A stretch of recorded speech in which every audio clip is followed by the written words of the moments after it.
Christmas time is here. Hey, everybody. Welcome back to Movies You Missed podcast.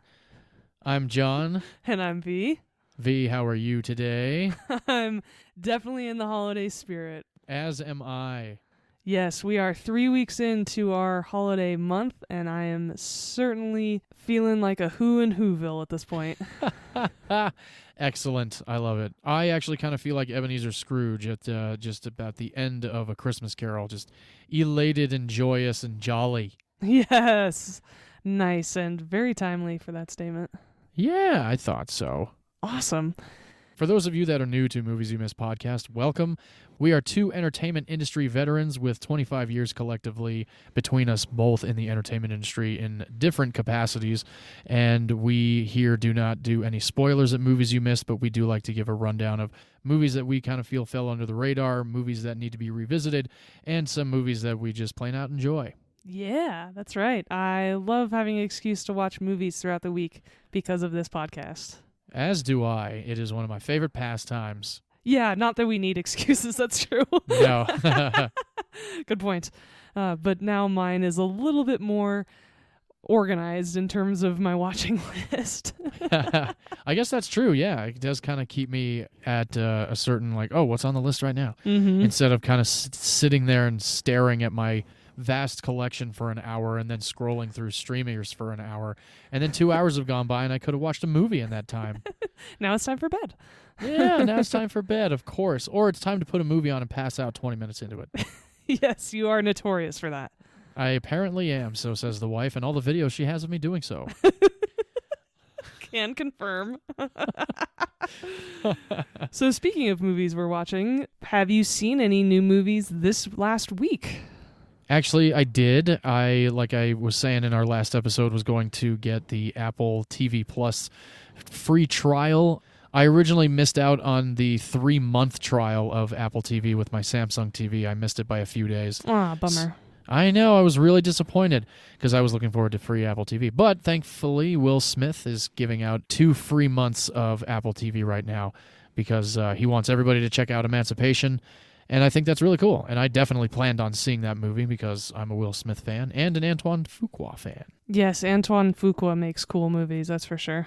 Yeah. So going back to what I did watch this week, I watched Spirited, like you said you had seen last week as well, with Will Ferrell and Ryan Reynolds and Octavia Spencer.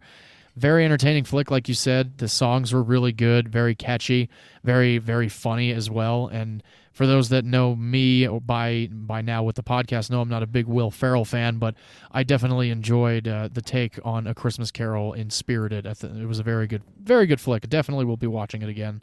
Awesome. I'm so glad you liked it because that was actually the first ever rendition of A Christmas Carol that I had ever seen.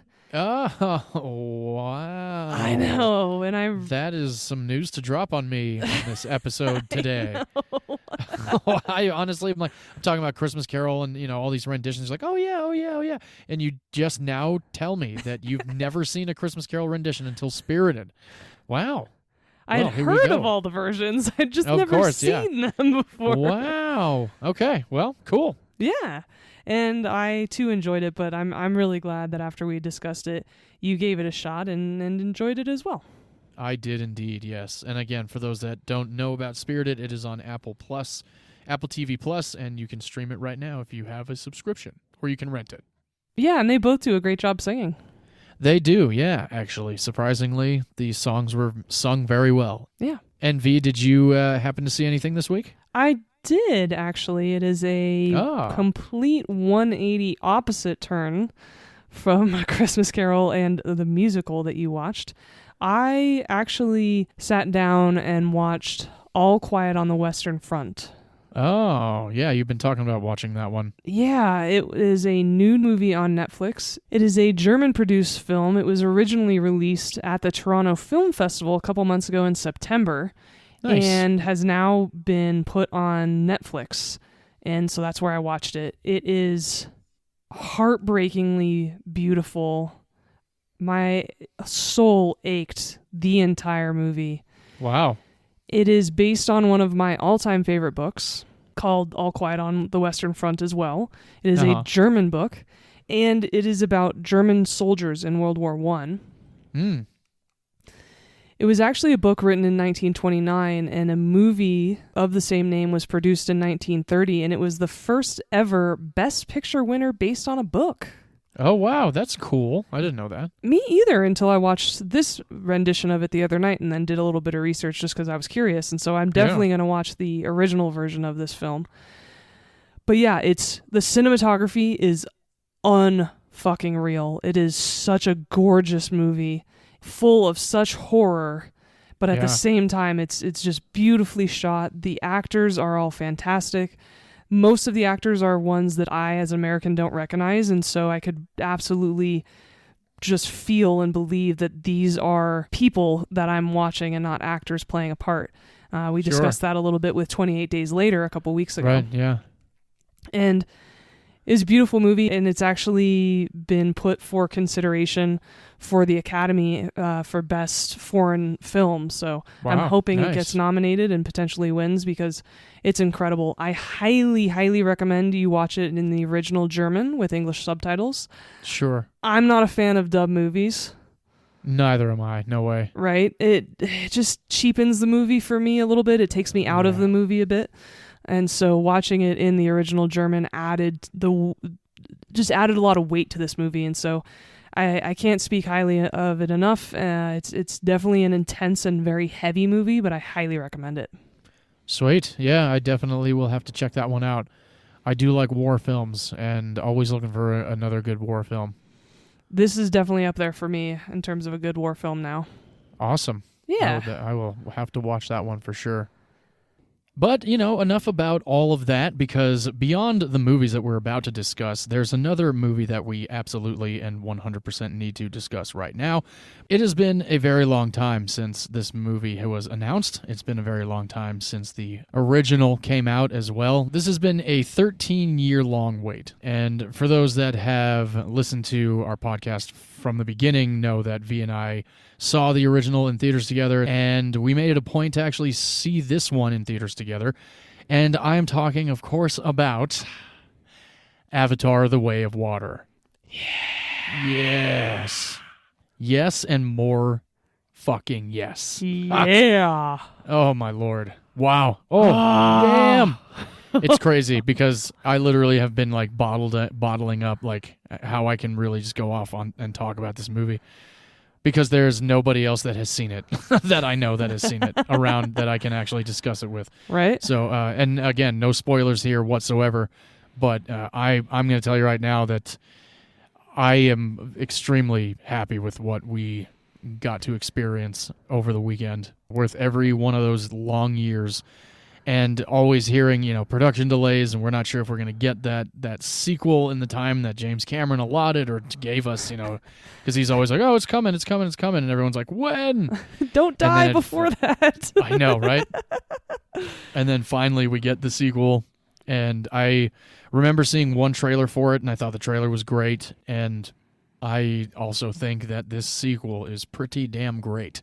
It met my expectations, and... was better than the first one. Yeah, definitely better than the first one. I agree, for sure. And I love the first one. I'm a big, big fan of the first one. And that was the cool thing about this experience, too, is Vee and I watched the first one the night before we went to go see Avatar: Way of Water in the Edwards Theater 4DX Realty Theater. And if anybody knows what those theaters are, if you ever get the opportunity to see a movie like Avatar in a theater like that, you absolutely need to do it because it is like being in the movie and being on Pandora. They do the water effects, they do the scent effects and smoke effects and flash effects. It is really, really awesome. I was very worried about how Vee was going to react to that experience of viewing the movie, but it seemed like Vee enjoyed it. Am I correct on that? Yeah, absolutely. I loved my chair moving throughout the movie. Yeah. It definitely was a sensory experience, which is great. And as anybody who's listened to our podcast knows, we love feeling like we're in the movie. And the thing I love about Avatar, and yes, people can completely, and rightly so, criticize the original storyline. And yes, it's extremely derivative. I agree. I'm not saying it's the greatest movie ever made or greatest storyline ever produced. Yeah. But it's a gorgeous movie. And oh, yeah. The sequel, like I said, had a much better storyline, and I was immersed in this movie. And this is what I absolutely love about a movie watching experience, and why I completely embrace getting hyped up and emotional for movies at the movie theater. Absolutely, yeah. You know, we talk about Everything Everywhere All at Once. We talked about Top Gun Maverick, some of our favorite movies of the year so far. Yes. And those are fantastic movies. I enjoyed Maverick in the theater. It's very entertaining. Avatar is an experience. Mm-hmm. It is an immersive experience. And it blows your mind when you remind yourself that this is not real. Exactly. Yeah. I had to do it a lot. Yeah. And almost an obscene amount of time where I'm like, okay, this literally is fake. And my God, for a second, it's funny, and this is in a good way. This is nothing but a compliment. It felt like a Pandora National Geographic documentary. Yes. For like a good 25 minutes, but there was not a single boring second of those 25 minutes. There's so much to see on Pandora. It's fucking fake, but it doesn't exist. What? Obviously everybody has an imagination, and we can create things and stuff like that, but I remember when the first one came out, it was just like a jaw-dropping experience in those first 30 seconds when Sully wakes up at a cryo, and we're in that ship, and it was in 3D, and now this theater, this 4DX chair, as you're in space, the chair is moving like at zero gravity. So dope.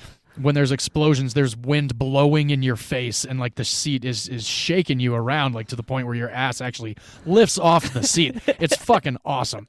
And this movie had so much killer fucking action, and for a 3-hour and 12-minute movie, like I said, there's not a single boring second in this movie. The reintroduction of Jake Sully and Neytiri is fucking awesome. The technology for both of these movies, and likely the ones to come, are absolutely spectacularly mind-boggling. You can't even find a word in any dictionary at all. It's just so fucking spectacular. It really is, and I wholeheartedly agree with you that there was not one boring second in this movie, and it's so immersive, like I've said, that there is a lot of exposition in the beginning of this movie and setting up what has happened over there's a pretty big time jump between Avatar 1 and 2, and that's basically the only part of the plot we'll talk about, but yes. we won't spoil anything. But the amount of exposition that they use to set up what's been going on in the meantime, or just following this family, I didn't even need any action in this movie. Oh, yeah. I was happy to just follow this family around on this gorgeous planet and be like, I wish I lived here. I wish I could do these things. I wish I could swim. Yeah. I wish I could fly.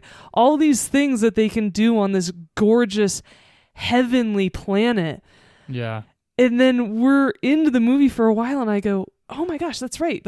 I guess something has to something big has to happen in this movie, and I totally forgot about the fact that there's this conflict coming up, because I'm just fully into following this family because it's so gorgeous and entertaining in and of itself. Oh hell yeah.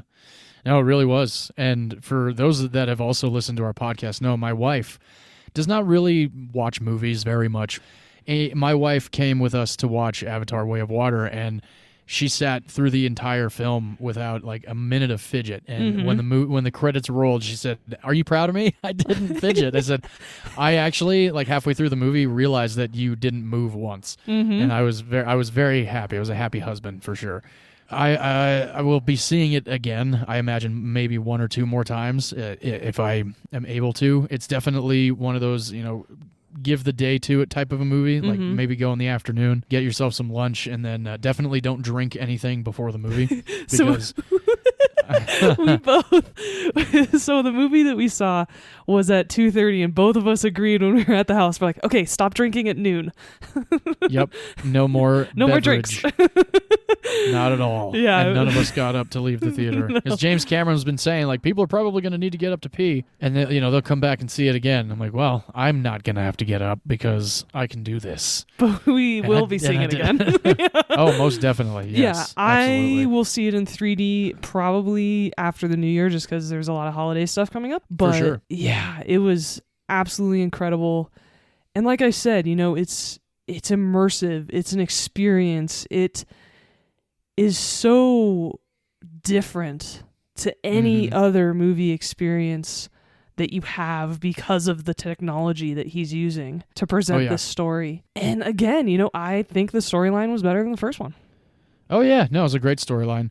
Great storyline, great use of the characters, and a great way to move the story forward. And that was what a lot of people were worried about. And like V mentioned earlier, like there's going to be a conflict of some kind.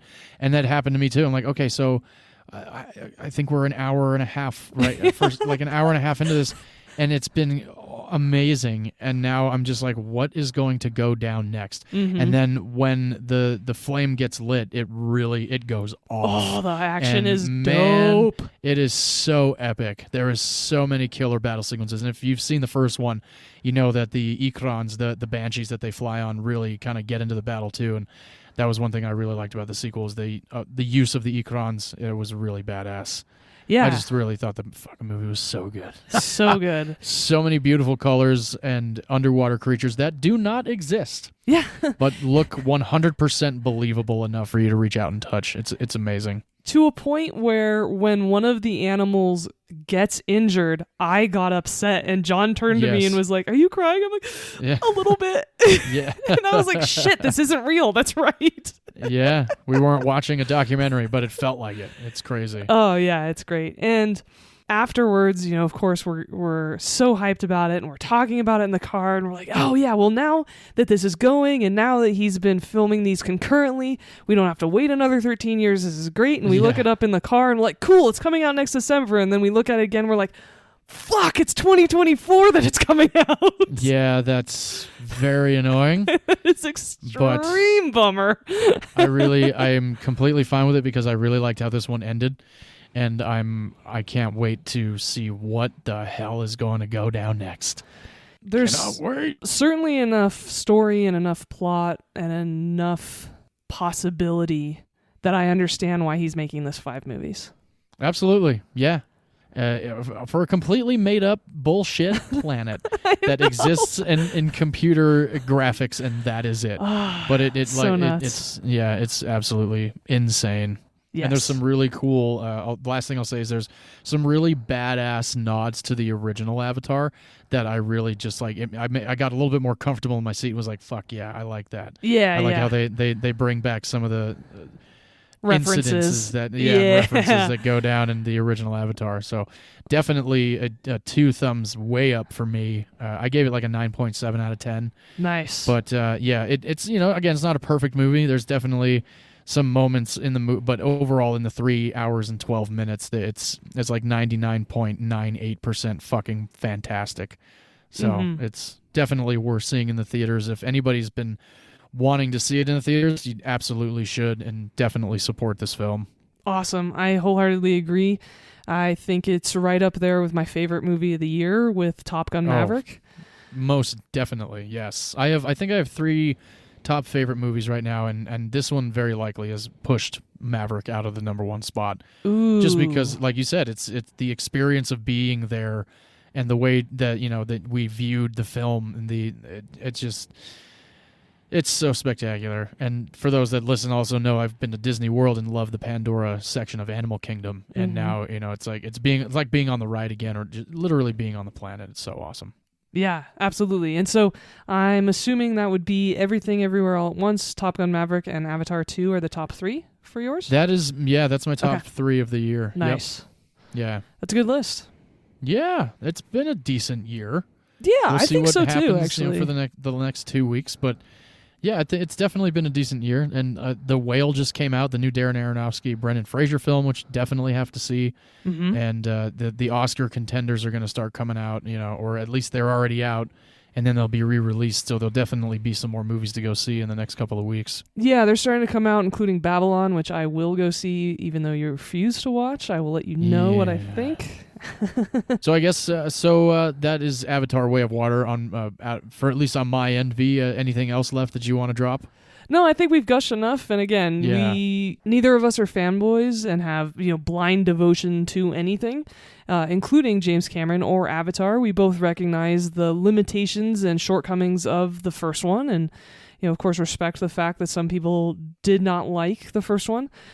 I do still recommend Way of Water to anyone, even my sister who hated the first Avatar. I'm like, why don't you watch the first one again on Disney Plus, which is where you can stream the first one right now.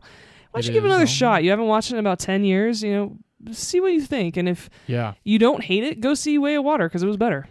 Right. And isn't that kind of what we did, V? You hadn't seen Avatar in a very long time. About a decade, exactly. There you go. That's the thing. I'm not a huge fan of Avatar. I do like it, and I did enjoy it the couple times I'd watched it, but I hadn't watched it in about 10 years. Yeah. Well, there you go. Avatar, The Way of Water, everybody. Definitely give it a shot. Worth every minute of your 3 hours and 12 minutes. And very grateful that I got to see it with you, buddy. As am I. That was awesome. Yes. So much fun. Yes. Well, now that we have taken up an hour of your time for this episode, let's get into the final 25 minutes of it and discuss the films that we picked. V, I believe you go first this week. We saved a little bit of time for the whole entire point of this episode. Yes, just a little bit. I don't know if anybody can tell, but that was... Oh, my God. Yeah. Don't get into it again. Yeah. Just keep talking. All right, no. Okay. Moving on. Focus. The good news is that my movie is incredibly short this week, so it's okay. Oh, is it ever? It is the shortest film that we have had on the podcast, ladies and gentlemen.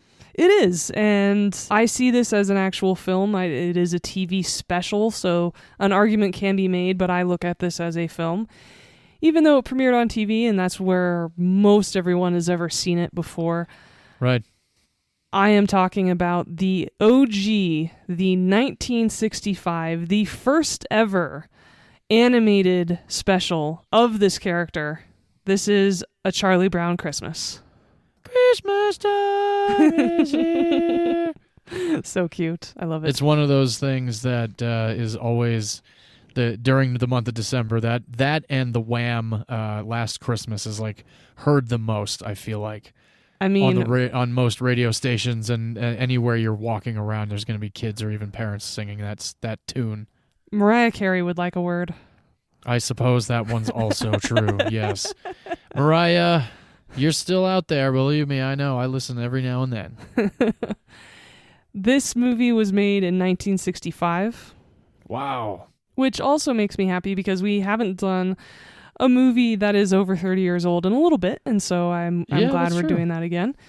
It is a 25-minute special, and so anyone of any age, including me with ADD, can watch it and keep focus, so it's okay. It's a great little story, and the reason I picked it is because I love the message. This character of Charlie Brown, who is well known throughout many, many countries, is in the doldrums, which he is often, as we all know of this character. He's not doing too well. He's a bit depressed. He's a bit discouraged about the holiday season, about Christmas, because he is seeing the commercialization of Christmas everywhere he goes, and he starts telling his friends that, I'm really depressed right now. I'm really lost. I know I'm supposed to feel really good for Christmas right now, but I just don't. I'm not in the holiday spirit, and I don't know why. I really need to think about why this is happening. And so he goes on a little bit of a journey, figuratively speaking, of course, and and starts seeing what's really upsetting him about Christmas. And that is that people are spending a lot of money on decorations and trees, and even his little sister, who asks him to write a letter to Santa, is very materialistic. And she's like, hey, and if these editions of these toys aren't available, just send me some cash. And Charlie Brown's like, what? Yeah, and she's like, right. Yeah, 10s and 20s will work. And he's like, oh my gosh, my little sister even. Yeah, he's good. So upset about the commercialization of Christmas. And so he's really looking for the original spirit and the original message of Christmas. And I, too, am a big proponent of getting back to the original intent of Christmas, and of course that is a very, very loose definition, a very loose word to be throwing around, since there's a lot of historical connotation about Christmas being stolen from different religions before the Christianity took it, right? Right. But similar to Thanksgiving, where it's all about food and family and, remembering the year and being grateful and showing love and generosity. And like Thanksgiving, that for a while was taken over by Black Friday, and now that's starting to be pulled back as well. Right. That similarity with Christmas of like, hey, this isn't about getting the biggest or best toy. This is about love and generosity and kindness. And so that's really what Charlie Brown realizes, is that he is sad about the commercialization of Christmas, but he realizes what he can do to combat that. And what he does is he goes to this Christmas tree lot, and it's all aluminum trees. And at the time, they were extremely popular. So weird. So I've never weird. had a fake tree in my life, and Me either, actually. I don't ever want one. No, agreed. And this took it to the extreme, because this was before the fake Christmas trees that looked real. This was a straight up like wire or aluminum Christmas tree that echoed when you knocked into it. Right, yeah. And they were a big fad in America for a while, until this TV special, actually. Is that right? Yeah, and I'll get into that in a cool. second. Yeah. And so this short movie actually did have a lot of impact on our culture. And so he gets that classic Charlie Brown Christmas tree that's that little stick with a couple little sprigs. Even though there are religious overtones to this movie, and I'm an agnostic person, the overall message of giving something a little bit of love, giving something a little bit of attention and care will help make it healthy and beautiful again. That message is really conveyed quite nicely through the building of this Christmas tree that he does. Nice, yeah, I completely agree. I have always liked this special as well. It's an easy watch, and of course you get Snoopy every now and then showing up and eating the bones and reading the newspaper and stuff like that, and always kind of poking fun at Charlie Brown also, which is always, for some reason, it's always funny to have the dog actually make fun of its owner. Yes. And every now and then, like Scooby did that to Shaggy, and other dogs in movies did the same thing. They just like screw with their owner, and it's always fun to watch. And completely agree with the whole, if you give something a little bit of care and love, it'll definitely be beautiful again, because the tree was, so pathetic, and that's exactly how Charlie Brown was feeling inside. And then I really liked how the tree is a metaphor for Charlie Brown also, and not just, and I guess a metaphor for everything else, kind of like you had just very eloquently put it. I have my moments. And when you mentioned Snoopy, even Snoopy gets involved in a decorating contest, and Charlie Brown walks by. He goes, "Oh, God, even my dog!" Yeah. Which was such a cute scene that I loved. Oh yeah, the animation's always been very cool. I have always liked the Peanuts gang animation for for different characters, and the one character that always cracks me up is Lucy in the blue dress, the psychiatrist that Charlie Brown always goes to, and somehow she always hits the nail on the head, and they're all like fucking like 5 and 6 years old, like on the playground, and she sets up her psychiatric hospital right there, and I always thought that was so funny. Yes, absolutely, and the colors in this special are fantastic. They're very vibrant. The animation really holds up, even though it's nearly 60 years old at this point.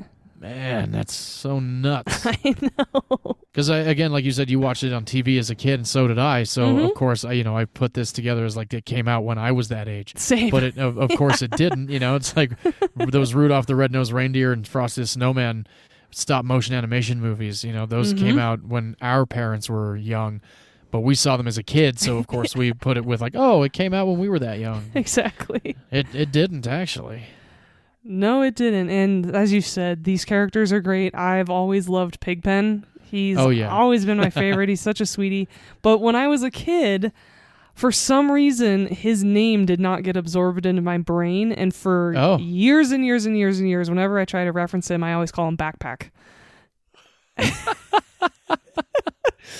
Backpack. Fascinating. I think it's because of the syllables. It's very pen, backpack. Very distinctive 2 syllables, and I think that's how my brain got some wires crossed, and so I've always called him Backpack. That is funny. Yeah.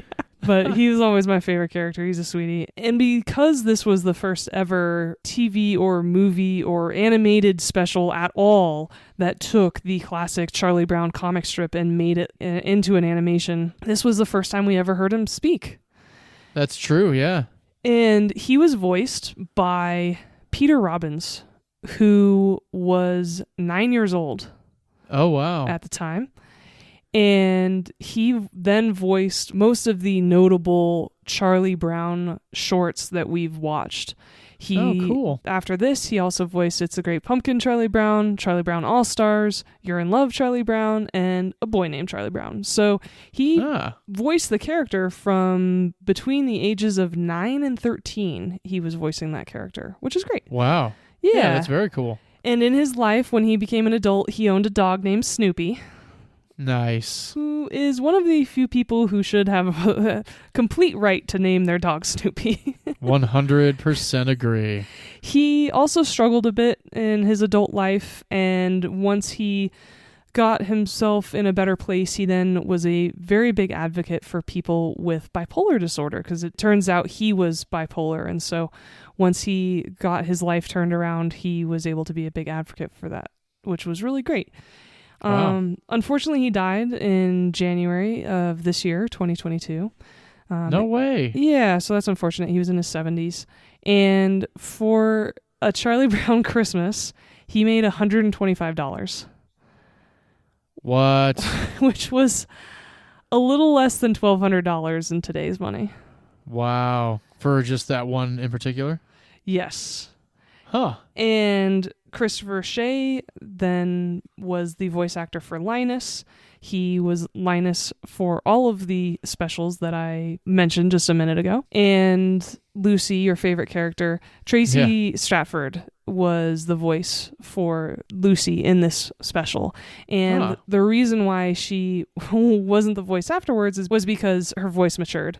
And so she couldn't really voice anymore. No, definitely not. But the cool thing about this special is that it broke many of the rules of the time. And so during the 1960s, they used laugh tracks for animated holiday specials. Didn't in this show. Thank God. Yeah. Real children were used for the character voices instead of adult actors. However, none of the children who voiced the characters received credit at the end. So these are all uncredited roles if you look them up. Wow. Which is kind of funny. Yeah. And when they first saw the show in its post-production form, CBS executives were absolutely horrified. They said it was too slow, the jazz music didn't work, the animation was too simple. They objected about most things, and especially the fact that it didn't have a laugh track. They really didn't like Vince Guaraldi's jazz score, which is that classic Charlie Brown music. Oh, yeah. Didn't like it at all, and they thought the audience would never accept any of these things. But because they had already been marketing it, they couldn't put it back on the shelf.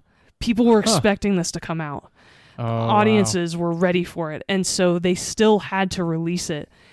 And then, to their astonishment, it was a smash hit with spectacular ratings. Over 15 million people watched it when it first premiered. Wow. And That's crazy. and so the network promptly asked the producers for more specials because, of course, they did. Yeah. Of course. Wow. And there was a fad, as I mentioned, of aluminum Christmas trees, which had been going on since about 1958, so almost 10 years. They first started with wires, and then it was full aluminum, and so it was like a full conical aluminum stupid thing. That sounds really lame. Trees. And so when it portrayed these trees in a negative light in this Charlie Brown special, those 15 million people who watched the premiere of it were like, oh yeah, these are terrible. Let's get real Christmas trees. Let's bring them back. And they did. And so aluminum Christmas trees actually stopped being produced within just a couple years. And that's when the advent of the fake trees that look like a real tree came about. Yeah. Okay. That makes sense, I suppose. Yeah, aluminum trees are stupid. They're so dumb. They looked so awful. And people were like, no, we never have to clean anything up. Yeah. It looks like shit, though. It does. I really like what my mom did for years, and it was a potted tree that she then brought inside in December, and we decorated it. And it was a living tree. And I really like living trees, but also we did a lot of going out into the middle of nowhere, because I grew up in the country in Northern California, and just like going and cutting down a tree and bringing it home. Oh, very cool. So you definitely the did the Griswold thing then. Full on Griswold. All right. Yes. Nice. Yes. Now I get it. Now I'm getting it. Exactly. I'm seeing all these doors opening as to why that's your favorite movie. Mm-hmm. Around the Christmas time. That's right. And most people know Charles M. Schulz was the creator of Charlie Brown. He was born in 1922 in Minnesota, and Charlie Brown ran for 50 years. Oh, my. It was a comic strip that was distributed to 75 different countries. Wow. Translated in 21 different languages. Damn. 5 films and over 40 TV specials were created based on these characters. Damn. He was the sole artist for the comic book strip during its entire 50-year run. Oh, my God. That's very nuts. And in 1958, he moved to Sebastopol, California, which is a small town in Northern California above San Francisco. Ah. And then in 1969, moved to Santa Rosa, where he lived for the rest of his life, which is right nearby. It's just a larger city. That is right near where I grew up. Oh, wow. Very cool. And so we are very familiar with Charles Schulz as a family. And there's a local airport named after him. There's the Charles Schulz Museum. There's a Charles Schulz ice rink. And my sister, when she was 5 or 6, my sister Amber, saw him in person in Santa Rosa because he lived there. Right. And I went up and asked him for his autograph. And he was very dismissive and a bit rude to her. Wow. And she has never asked any famous person for their autograph ever since that moment. Wow. I wonder why he was the way he was. I don't know. It was a bummer. I mean, a guy who draws a comic strip, even though it's a kid-friendly comic strip, maybe he didn't want to be the famous portion of his career, or maybe he was a bit of an introvert, which is why he was, really focused on being an artist and a comic strip creator. But yeah, it was a really traumatizing experience for my sister when she was 6, and she's older than me, so it's been nearly 40 years and she's never asked anyone else for their autograph. Wow. Yeah, it was an unfortunate experience. Sorry to hear that. Yeah, which is a bummer, but I know this character and Charles Schulz are beloved by many, and understandably so. It was just one bad experience, and I understand that famous people shouldn't always be expected to be on their best behavior at all times in public. Right. Yeah. But it just sucked that she was like 5 or 6 when it happened. Yeah, that's the worst part, is she was a youngin'. Yeah, and she was a little one. Yeah, and he unfortunately had a series of strokes in the late 90s and was then diagnosed with colon cancer. And ouch. He died peacefully at home on February 12th, 2000. And the comic strip, because of his illness, had been previously scheduled to end. And it just so happened that the comic strip was scheduled to end on February 13th, 2000. He died the night before his comic strip ended. Whoa, that's weird. Isn't that eerie. crazy? Yeah, that is. This short movie, and the reason why I picked it, is because, as you said, it was on every year for kids around the Christmas time.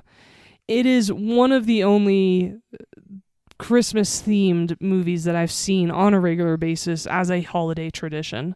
Oh. It reminds me of my childhood. It brings up a lot of nostalgic memories. It feels like home. It makes me feel like Christmas. And that spirit of it is why I picked the movie this week. Very awesome. And I'm glad you did, because I had not watched it in a very long time. Right? It's been a few years. I have it on VHS. But I have not watched it in a while, and it was good to watch it again. It definitely brought me back to sitting in my house back when I was a very, very small kid and watching like Christmas specials before, like going to bed before Christmas Eve or something like that. Exactly. Definitely. Yeah. Good stuff. And Apple TV bought the rights to the Peanuts specials in 2020, which is why you and I were able to stream it on Apple TV Plus. So 2020 was supposed to be the first year since it premiered in 1965 that it would not air on free television. Really? Yeah. But There was a major public outcry to this. Really? The public was pissed that Apple removed the program from free television for anyone to watch. And so all of the specials, including a Charlie Brown Thanksgiving and then this, and of course this special, were offered to public television stations in November and December of 2020, sponsored by Apple. Damn. I had no idea about any of that. Yeah, me either. So I hope they keep doing it. I hope they continue to air it for anyone, because lots of people don't have streaming services. Yeah. And they deserve to have access to this great special. I completely agree. The last thing I want to say about A Charlie Brown Christmas is that it won an Emmy for Outstanding Children's Program in 1966. Oh, very cool. Lee Mendelsohn and Bill Melendez, who are the director and producer of this special, were called up to accept the award. But they made sure that Charles Schulz was with them to give an acceptance speech, which I think is really cool. Yeah, that is. Charles Schulz's speech simply went, "Charlie Brown's not used to winning, so we thank you." Wow. Just short and easy. Yeah. And like the special, that concludes my pick for the week. Short and sweet. Nice. Very cool. Very enjoyable 25 minutes indeed. Thanks. I'm glad that you enjoyed being brought back to this. Oh, yes, indeed. I enjoyed it very much. So there was also one that came out in 1992 called It's Christmas Time Again, Charlie Brown. And I remember watching that one quite a bit as well. So I watched both of these as a kid. And I plan on watching It's Christmas Time Again, Charlie Brown in the next couple of days, actually, since Christmas is right around the corner. It is. Awesome. I'm so glad. And for anyone who watched this as a kid and hasn't seen it since then, please feel free to revisit it. It brings up a lot of good feelings. It most certainly does. And what a great time to watch it, too, you know? You could watch it any time of the year, I feel like, but during Christmas time, you definitely are cozied up and have a smile on your face while watching it. Absolutely. Well, I'm happy to pass the mic over to you for your next Christmas pick. All right. Sounds good. If you were following along last week, you know that my pick is from 1992. It stars Michael Caine, Kermit the Frog, Miss Piggy, Gonzo, Rizzo the Rat. Ladies and gentlemen, this is the Muppet Christmas Carol. Yay! Oh, I love this movie. The second Christmas Carol rendition I've ever seen. Yes, it's still kind of baffling to me that you have only seen now 2 throughout your entire existence, because I have seen as many as I can, and I wonder if also it kind of spawns from the fact that I played Ebenezer Scrooge when I was in 6th grade in A Christmas Carol on stage. Oh, that's fantastic. I need to talk to your mother and get pictures of that. There might be pictures. I know there's definitely an old VHS of the entire play. It's floating around somewhere. Awesome. I definitely watched it in high school a few times just to be like, wow, I did do that. That is motivation enough for me to find that TV VCR combo that we've been talking about the last couple episodes. Absolutely. It really is. Just so we can watch that. But for those that don't know the story of A Christmas Carol, I would be surprised to hear that, even though V hadn't seen these movies. V knew the story of A Christmas Carol. Mm-hmm. A Christmas Carol is centered around an old crotchety bastard named Ebenezer Scrooge. Ebenezer Scrooge is a businessman and a landlord per se. He is not one to budge on anything. There's no grace period. There's no leniency with him. Bills are due when they're due. He has a young gentleman that works for him named Bob Cratchit, who's just the happy-go-lucky, seems to just appreciate the fact that he has a job. And Bob Cratchit in A Muppet Christmas Carol is played by Kermit the Frog. So we have that going for us, which is already great. And the whole thing about A Christmas Carol is it is Christmas Eve, and Bob Cratchit wants to get home to his family, and Scrooge isn't really about letting anybody go early. It's Christmas Eve. Why not, take at least the last hour of your day off, but just be here early the next day? And Bob Cratchit's like, well, tomorrow's Christmas Day. How about giving me the day off? And Ebenezer Scrooge is just not like understanding why he would want the day off, because it's just another business day for him to make more money. In the original story of A Christmas Carol, Bob Marley. Wow. Oh, that was really fantastic. Thank you for that. In the original story of A Christmas Carol, Jacob Marley is dead, and Jacob Marley is Ebenezer Scrooge's longtime business partner. And in the Muppet Christmas Carol, we have the two old heckling men that everybody's so used to that usually sits up in the rafters and Love heckles them. everybody. So it's great characters of the Muppets. And in this version of A Christmas Carol, they're both playing Robert Marley and Jacob Marley, and they come and visit Ebenezer Scrooge and give him the whole tale about, the three spirits are going to come and see you throughout the night, and you really are going to have to change your ways, otherwise you're going to be doomed to eternity, kind of like how we are right now. And in the original story and in A Muppet Christmas Carol, Jacob and Robert are chained and shackled all up. And there's definitely a couple of versions of A Christmas Carol where Jacob Marley is very disturbing, and this is definitely not one of them. Nothing. This is a G-rated movie. This is the Muppets, so there's definitely that comical aspect to this version of A Christmas Carol, which is why I think I love it so much. Jacob and Robert visit Ebenezer Scrooge, give him the warning about the spirits coming in, and then throughout the night he's visited by the ghost of Christmas past, the ghost of Christmas present, and then the ghost of Christmas yet to come. And like I had mentioned before, the Marleys tell him that he's going to have to change his ways about the way that he does business and the way he treats people.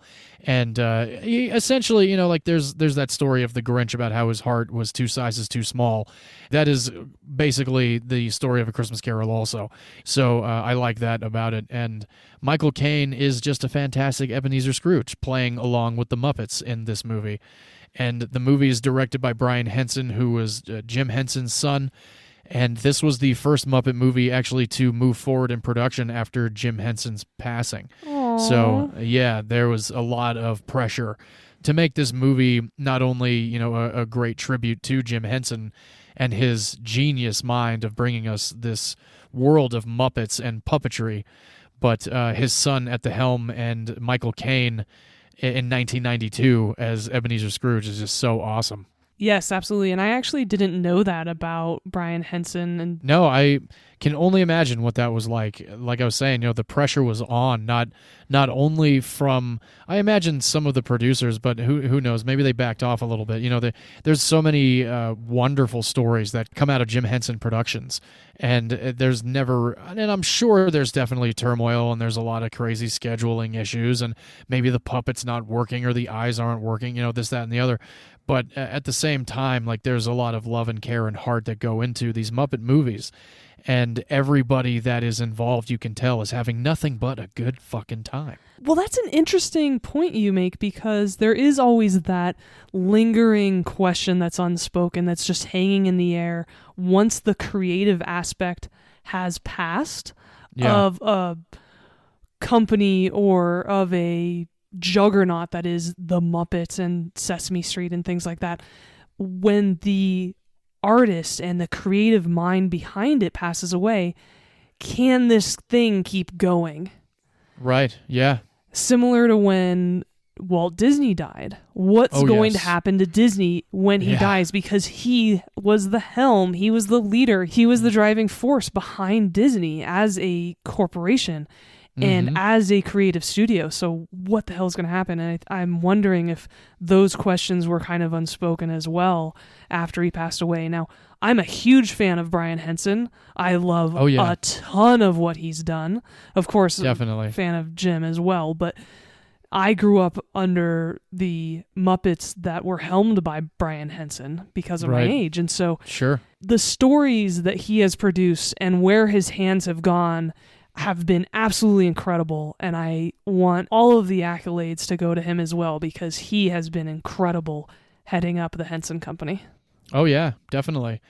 And beyond the fact that this was the first movie produced after Jim Henson's passing, this was Brian Henson's directorial debut. Oh my God. So he Jesus Christ. He had a lot riding on his shoulders to make Dad proud, and believe me, I'm sure he did, because A Muppet Christmas Carol is quite a gem of cinema. And I know that any time there's a discussion that is brought up of A Christmas Carol, there's always the question like, well, which one's your favorite one? Majority of people that I've talked to say the Muppet Christmas Carol is their most favorite rendition of the story.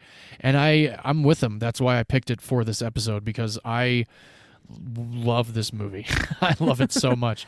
It's hilarious. Not only is it Muppet hilarious, but it's also just, it's very funny in a human way. And then again, Michael Caine as Ebenezer Scrooge, interacting with these spirits. Michael Caine's always done a great job in the films that he's in.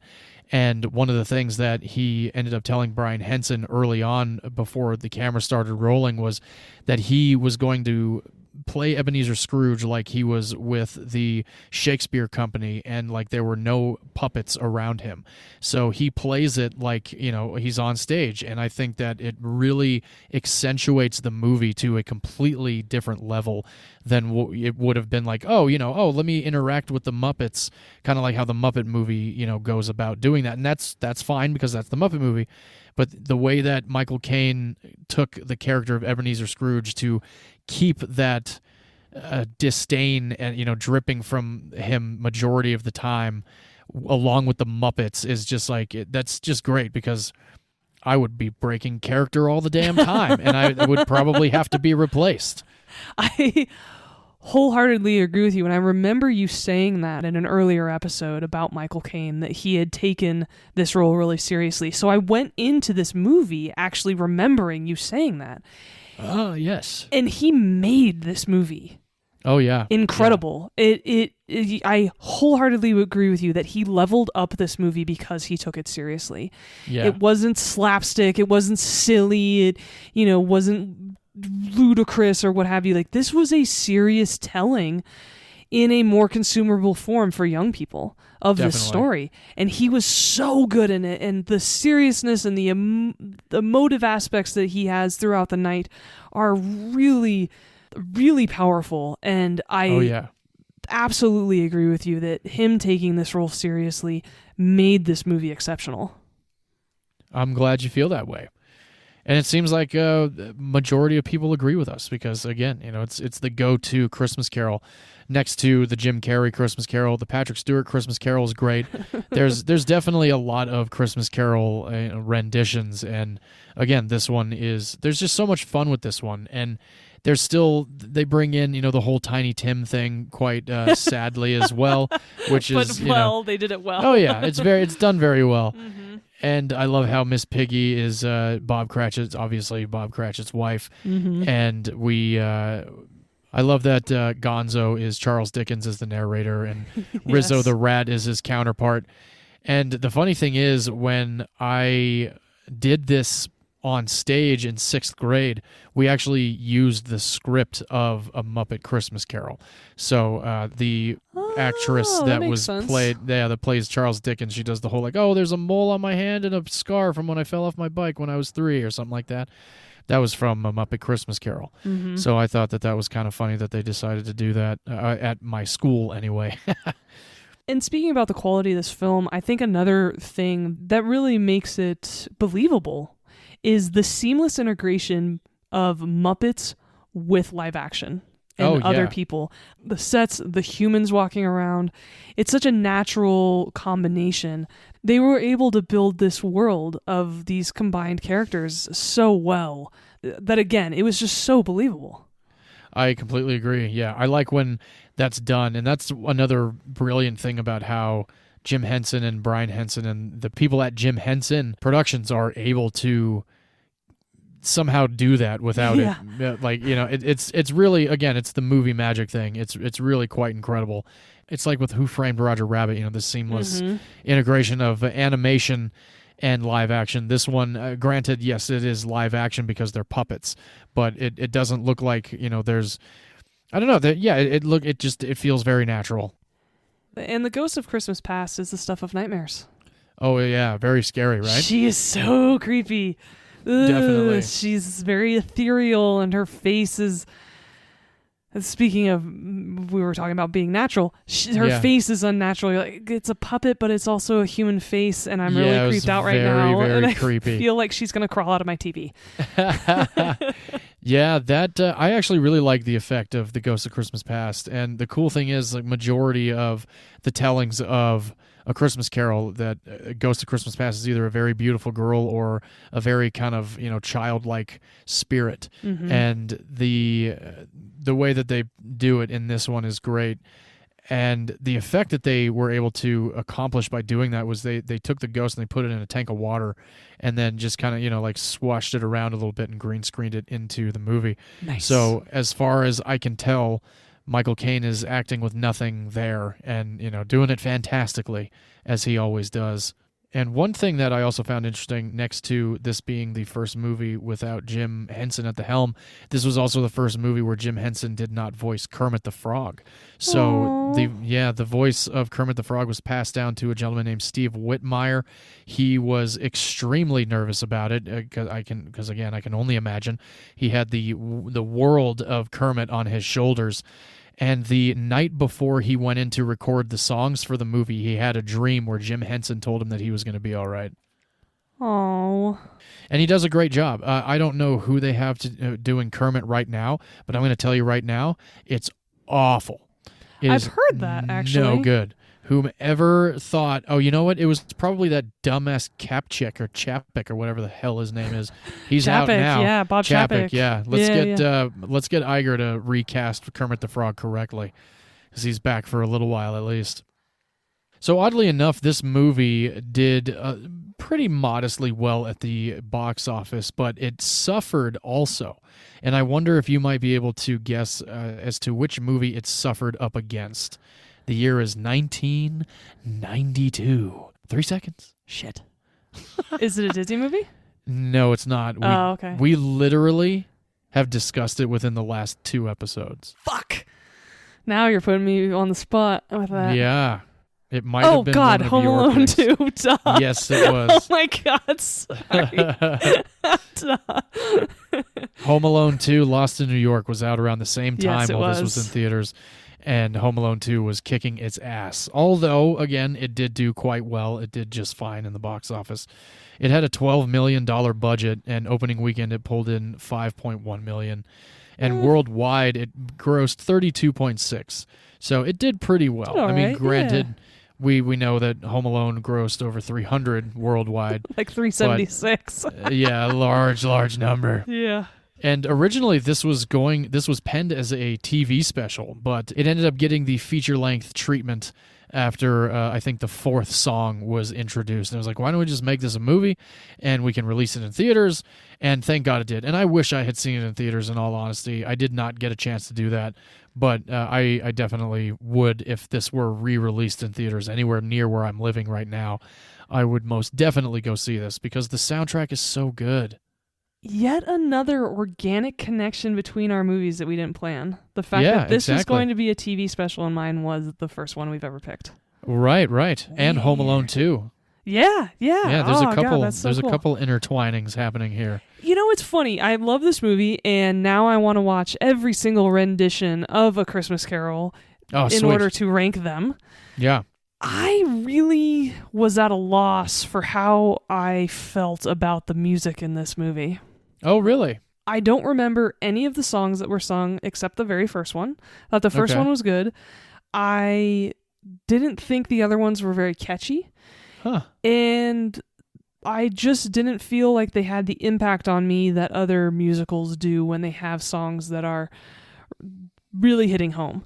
Sure. And that was the one weak point that I saw in this movie, is the music to it. Now, of course, music, like any form of art, is entirely subjective, so totally understand that you enjoy the music in this movie. But since you're talking about it, I did want to bring it up that I thought that was the one weak point of this movie. Sure. No, and I'm glad you did, because you're not the only person that feels that way. Really? Everybody, honestly, it comes back that they love this movie, but they can't remember any of the songs. Exactly. And I remember the melodies of some of them, but I don't remember the lyrics. Mm-hmm. Like, I know the song that Kermit the Frog sings, One More Sleep Till Christmas. like, 'tis a season to be jolly and joyous. Like, I know that. Mm-hmm. I don't know any other lyric. And then the song that the Ghost of Christmas Present sings with Ebenezer Scrooge, you can hear it through the winds and I don't know any of those lyrics, but I like the melody of it, and it just makes me feel good. And, I think the use of song is the Muppet treatment for sure. Mm-hmm. But, and I'll be honest with you, even in the first Muppet song, the first Muppet movie, I don't really remember too much of the songs. So I think while the Muppets are very entertaining and very culturally significant because they've been around for so long, some of the songs just, they kind of go over your head, and luckily that's not the only reason people come back for the Muppets. Totally. But yeah, I empathize with you. I like the songs, but again, I couldn't tell you any of the lyrics to them. And again, you don't always have to know the lyrics of the songs to like them. Like that definitely is one of those moments. This is one of those moments in life where you're like, well, okay, do you even really like it if you don't know the songs? Yeah, I like it. For whatever reason, they're not, like you said, they're not very catchy. So there's I guess there's that missing for it, and I understand why you would think that way. Well, I think one thing to note is that a lot of people talk about this as a movie. This movie is great. This movie is significant. This movie is a great retelling of A Christmas Carol. They don't talk about it like a musical. They talk about the fact that this is a movie that's really well done, which I wholeheartedly agree with. Yeah. No, I think that's exactly what it is. Michael Caine's been on record saying that this is one of his most favorite roles that he's ever played. And I mean, why not? Of course, I liked playing Ebenezer Scrooge, but I would have also probably had so much more fun if I were with Muppets instead of other sixth graders. But I don't know any of those sixth graders anymore, so they all sucked, and I kicked ass. So, yeah, suck it, all of you. No, who knows? They might have been great, and I probably sucked. One of them is a famous actor right now. Exactly, yeah, right. Won a bunch of Tony Awards or something, and you don't even know. Right, yeah, oh my God, could you imagine? That would be hysterical. They'd be like, yeah, I really got inspired to become a Broadway star when one of my classmates starred as Ebenezer Scrooge, and he sucked. Yeah, right. And I knew I could do better. And you did. Congratulations if you're out there and you did. I don't have a Tony. Maybe one day. Spoken word Grammy, that's what we're going for. There it is, yes. So yeah, Michael Caine, a big fan of his own work in this movie. Why not at the same time? And he also did a lot of active pursuing of this role when he heard that it was going into production. He originally turned down a guest star spot on the Muppets TV show because of scheduling conflicts and whatnot. So he had spent a lot of time hanging out with John Cleese and Peter Sellers, who are two British comedians that are amazing. Yes, of course. They had done nothing but kind of screw with Michael Caine, being like, oh, well, we've been on the Muppets, and it was nothing but a blast.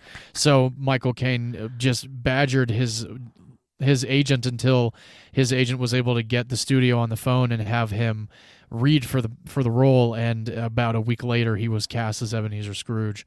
Nice. So yeah, very nicely done there, pursuing that role, which does happen. It still does. Actors are still actively pursuing to work with certain directors and production companies. And a couple other people that were considered for Scrooge. This one kind of did throw me off. George Carlin was considered for a moment, but at the same time with the Muppets, they always had obscure and sometimes very interesting guests, and George Carlin would have been a fascinating Ebenezer Scrooge. I think he would have been because he had a gravelly voice. Right. He was a bit crotchety.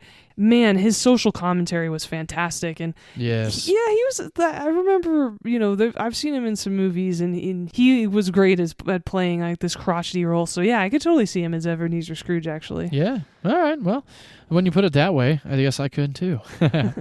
Peter O'Toole was another considered for Ebenezer Scrooge, which would have been pretty cool. Mm-hmm. I mean, his voice, he's got a pretty distinct voice for sure.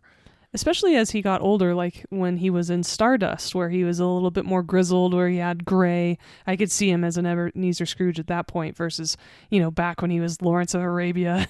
Yes, yeah. This is actually a piece of trivia that I think you'll find interesting because you mentioned it early on in one of our episodes. This is one of few films with an opening credit list that says starring so-and-so and what character they're playing. Yes. which is something that you mentioned when we were talking and when we were discussing Spun several episodes ago. Yes, and I wish more movies did that. It's super helpful. Yes. So I thought that you would enjoy that little piece. I did, thank you. Yeah, just a few more little tidbits here on Muppet Christmas Carol. Some have considered this to be the darkest and most upsetting movie adaptation of A Christmas Carol. I can tell you just by reading about the Jim Carrey version that is false. Yes, well, at this point, absolutely. Yes. Oh, but back when it came out. Yeah, before the time okay. and before the Robert Zemeckis Jim Carrey one came out, I can understand why, because there's some freaky moments, definitely. Yeah. And then you have the Ghost of Christmas Yet to Come, who is really freaky. And now I see where Spirited got their inspiration for Ghost of Christmas Future. Oh, yes. Yeah, of course. Pretty fascinating. Yeah. So that is The Muppet Christmas Carol. It was released on December 11th of 1992. And I think we might have done 1992 already in this series of episodes, because this is episode 36. But I'm wondering if you might be able to guess the highest grossing film of 1992. And I think we might have done 92. Oh, yes, we have done it because it's Batman Returns. Yes, yeah. So yeah, that's 1992. Real quickly before we finish, number 4 highest grossing film of 1992, Home Alone 2, Lost in New York. Nice. And scratching the top 75, number 61 was The Muppet Christmas Carol of 1992. Good. Yeah, so again, I'm a big fan of it. You can stream it on Disney Plus right now. I also have it on VHS. I just don't have a way of watching it. I love the movie, and as we got into it, the music I think is great, but I can't remember any of the lyrics. But at the same time, it's still a great film, a great telling of A Christmas Carol by Charles Dickens. And if you've never seen it, definitely give it a shot. Yeah, absolutely. It's very accessible for kids, but it also has some really impactful lines. I loved when Kermit said, "Life is made up of meetings and partings."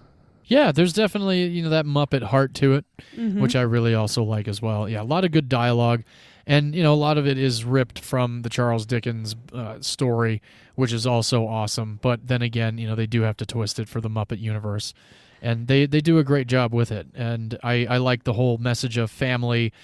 It's streaming on Disney Plus, and V, would you watch A Charlie Brown Christmas with your grandmother? I probably had, actually. Yeah, right? I'm sure she was at our house at some point over the Christmas holidays, and that was on the TV. Definitely. And again, another Christmas classic that I really want to introduce to my nieces. Oh, awesome. And John, have you watched the Muppet Christmas Carol with your grandma yet? I have, yes, several times while growing up. Not any time recently, but over the years that I was growing up, yeah, there was always a lot of Christmas movies on. We would get up to my grandparents' house in Vegas 3 or 4 days before Christmas and then just pretty much watch Christmas movies and cook food and pie and get ready for the fun. All the awesomeness. Oh, yes, which is happening very soon, and I'm very excited. Yes.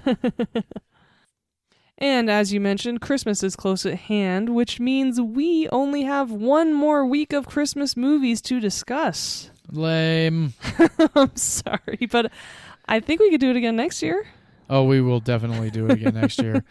And those will not be the only 2 Christmas movies I watch between now and that next episode. I'm sure. I usually do Christmas movies until, the 31st. Perfect. And so which one of those is going to be the one for our episode next week, John? I have chosen the 1994 Disney-produced, Tim Allen, Judge Reinhold led The Santa Claus, everybody. 94? 1994. It's already been almost 30 years since that came out. 30 years. I remember when that came out. Shit. Me too.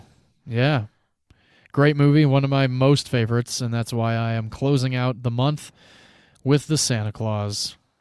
Awesome. Good pick. Yes.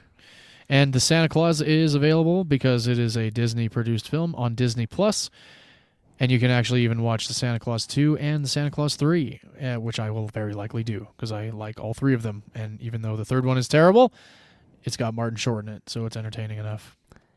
Didn't your friend just work on the newest one? A friend of mine, yes, worked on the series, which I have not yet started. Oh, the series. That's right. Okay, it's a series. I forgot. Yes. Nice. Okay. Yeah. V, what did you choose? I chose my absolute most favorite Christmas movie, the only movie that I traditionally watch every single year, so anyone who's listened to the last couple episodes will know what is coming. It is the 1989 Chevy Chase classic, National Lampoon's Christmas Vacation. Awesome. Can't wait to watch that one. I love that movie so much. I know every single word from the beginning to the end, and it still makes me laugh. I don't know how. It is a great movie. Makes me laugh all the time, too. Many great one-liners. It is a movie that almost every single member of my family owns on DVD. However, right now, it is also available on HBO Max. Yes, that is how I will watch it. That about wraps it up. Oh, see what I did there? Wraps it up. Oh, wow.